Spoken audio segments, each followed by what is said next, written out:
All right, let's take a trip down memory lane today. We are going way back to 2002 to talk about a film that I'm willing to bet absolutely terrified a whole generation of kids in India, the one and only Makdee. We're going to peel back all those spooky layers and find out what's really going on in this childhood classic. And this just hits the nail on the head, right? For so many of us, this movie was basically a rite of passage. If you were a kid around that time, you definitely remember Shabana Azmi as that terrifying witch. It was the kind of scary that just stuck with you. But what if I told you all that horror was just a cover for something way, way deeper? So, here's our game plan. We're gonna look at this film through a totally new lens. We'll start with how we all remember it, the scary parts. Then we'll dig into these surprisingly adult themes. Personal loss, a really intricate web of deception, the battle between belief and superstition, and finally, this powerful idea of responsibility.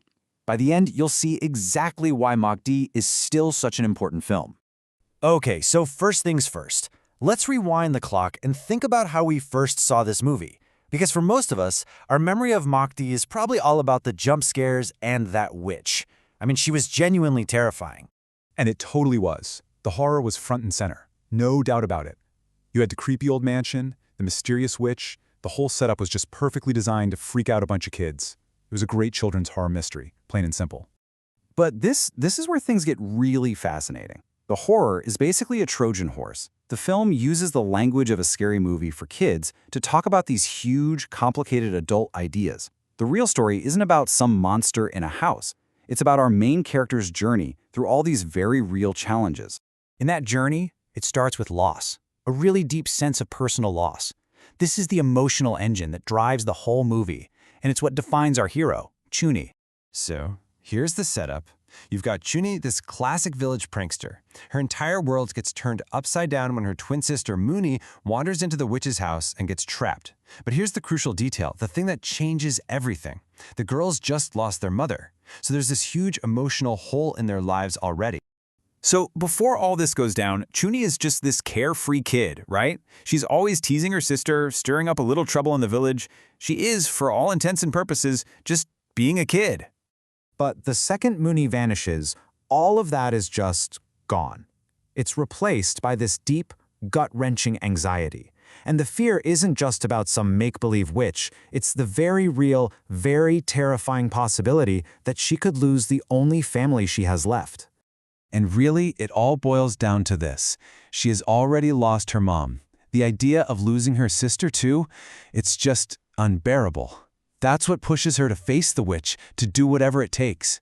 She simply can't handle another tragedy. Now, this intense fear makes Chuni really vulnerable to the next big theme in the movie, deception. The story becomes this incredible look at how a completely false story can be used to control people. And when we say deception, we're not just talking about little white lies. We're talking about building an entire mythology, the whole story of the witch, that's been carefully designed to serve a very specific and very secret agenda. So here's the big twist. The story about the witch isn't some ancient folktale passed down through generations. Nope. It was intentionally created and spread throughout the village. Everyone's fear is based on a lie, and that's when the story shifts from a simple ghost story to a full-blown mystery. And that, of course, is the million-dollar question. Why would someone go to all that trouble to invent a monster? What could possibly be going on in that house that's so terrible you need a terrifying story like this to keep people away? This whole web of lies leads us right into another really juicy idea the film explores. What's the real difference between a genuine belief and just blind superstition? And the film draws a really sharp line in the sand here. A belief, well, that's something you arrive at through questioning, through reasoning. But superstition, that's just an idea you accept without ever challenging it. You just take it as fact. And this whole village is running on superstition, not belief. And here's the crazy part. The witch story, which was supposed to keep people safe by scaring them away, actually did the exact opposite. Because no one questioned it, it became the perfect shield for the real villains, letting them do their thing without anyone getting suspicious.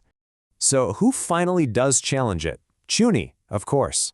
Which brings us to the film's most powerful theme, her incredible transformation. This is where her character just totally shines. This crisis forces her to grow up, and I mean fast. The thought of losing money is the catalyst that completely changes who she is. The little prankster has to become a protector, literally overnight. You can actually see her change happening in these clear stages. First, she's the troublemaker. Then, out of desperation, she becomes this bargainer, even stealing chickens to try and appease the witch. But the final step is the most powerful. She starts doing her homework, a small sign of discipline, and she starts tenderly caring for this chicken she's been tricked into thinking is her sister. It's heartbreaking and beautiful. This right here is the turning point. That moment where she comes face to face with the witch, a force she can't outsmart or prank, it humbles her. She realizes her old ways are useless.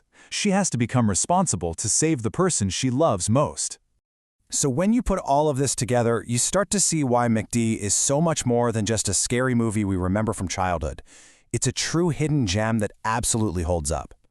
The real takeaway here is that Makdee uses a kid's horror story to tell this incredibly deep story about growing up. It's about having the courage to face loss, the importance of questioning the things you're told, and how taking on responsibility can completely transform you. And that leaves us with one final thought, doesn't it? Makdee is the perfect example of a story that actually grows up with you. And it really makes you wonder, what other stories that we loved as kids are just sitting there, waiting for us to rediscover them and find all the complex adult truths hidden just beneath the surface? Thanks for watching.